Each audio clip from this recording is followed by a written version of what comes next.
कितनी खूबसूरत है ये अलग अलग प्रदेशों की व्यूज। वैसे यहाँ आपको लखनऊ की चिकनकारी तो पंजाब की फुलकारी भी दिख जाएगी, और हाँ, नॉर्थ ईस्ट की व्यूज भी हैं यहाँ पे। नॉर्थ ईस्ट और तमाम प्रदेशों की संस्कृति को ही तो प्रस्तुत करती हैं इस तरह की व्यूज, और जिन्हें संरक्षित करने में कितने ही लोग जुटे हुए हैं। जैसे इनमें नाम आता है अरुणाचल प्रदेश के टेची गोबिन का भी। वे न केवल एक मुख्य वास्तुकार के रूप में अरुणाचल प्रदेश में अपने आप को स्थापित कर पाए, बल्कि उसके बाद उन्होंने वहाँ की परंपराओं, रीति रिवाजों को, वहाँ की पहचान को संरक्षित करने में भी अपना सब कुछ न्यौछावर कर दिया। उनके इसी अतुल्य योगदान के लिए उन्होंने प्राप्त किया पद्मश्री का सम्मान।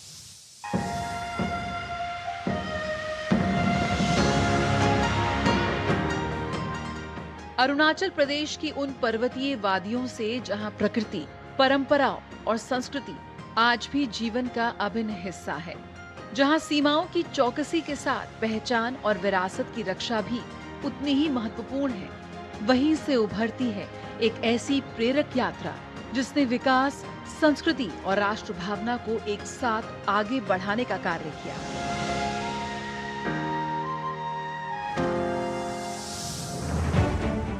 ये कहानी है टेची गोबिन की, जो अरुणाचल प्रदेश के वरिष्ठ समाज सेवी, सांस्कृतिक संरक्षक और पूर्व मुख्य वास्तुकार रहे हैं। ईटानगर के रहने वाले टेची गोबिन अपने पेशेवर जीवन में राज्य के आवास और सार्वजनिक निर्माण विभाग से जुड़े रहे, लेकिन उनकी पहचान केवल एक अधिकारी की नहीं, बल्कि समाज, संस्कृति और जनसेवा के प्रति समर्पित व्यक्तित्व की रही है।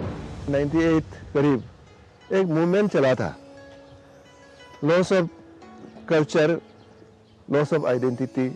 वो पोस्ट कार्ड दौरा बना के पूरा बात रहे थे। उसको देख के हमको भी ऐसा लगा, अरे ये तो हमको भी जाना चाहिए, क्योंकि हम लोग अपना आइडेंटिटी को खत्म कर रहा है, खो रहा है। मुझे ऐसा लगा अपना इंडिजिनस कल्चर को बचाने के लिए, इंडिजिनस फेथ को बचाने के लिए हम लोग कुछ करना है। अल्टीमेटली एक ऐसे डिसीजन में आया कि चलो एक ऑर्गेनाइजेशन बनना चाहिए। टेची गोबिन अरुणाचल प्रदेश में वास्तुकला की डिग्री प्राप्त करने वाले पहले व्यक्तियों में शामिल रहे। उन्होंने राज्य के मुख्य वास्तुकार और आवास निदेशक के रूप में सार्वजनिक अवसंरचना, आवास, विकास और जन कल्याण से जुड़े अनेक कार्य किए, लेकिन उनकी सेवा कार्यालयों तक सीमित नहीं रही। वे वर्षों से स्वदेशी आस्था, जनजातीय परंपराओं और सामाजिक समरसता के लिए सक्रिय रहे। Nishi heritage faith and cultural society के माध्यम से उन्होंने स्थानीय संस्कृति, रीति रिवाजों और पहचान को संरक्षित करने का अभियान चलाया।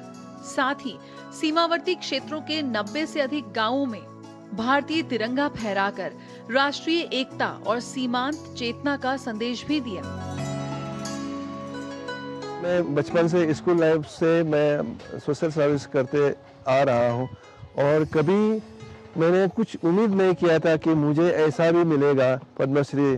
और मैं जो भी करता हूँ, कुछ अवार्ड लेने के लिए, सर्टिफिकेट लेने के लिए नहीं करता हूँ। मैं अपना जो सेवा करते हुए, सर्विस करते हुए, सोशल वर्क करते हुए मुझे खुशी मिलती है, अच्छा लगता है।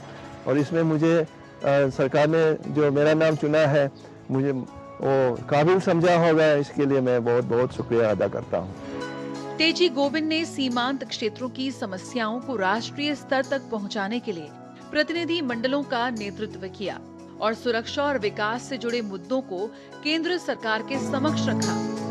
उनके योगदान को समय समय पर अनेक सम्मान से पहचान भी मिली।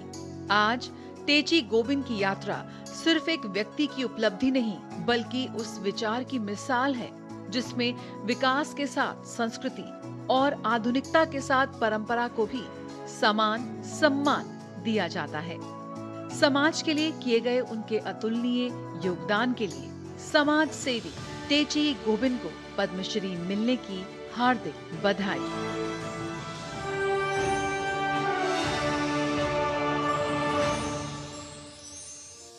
संस्कृति और समाज विकास के हैं अनंत आयाम, जिन्हें अपने प्रयासों से समृद्ध कर रहे हैं ये पद्म हस्तियां।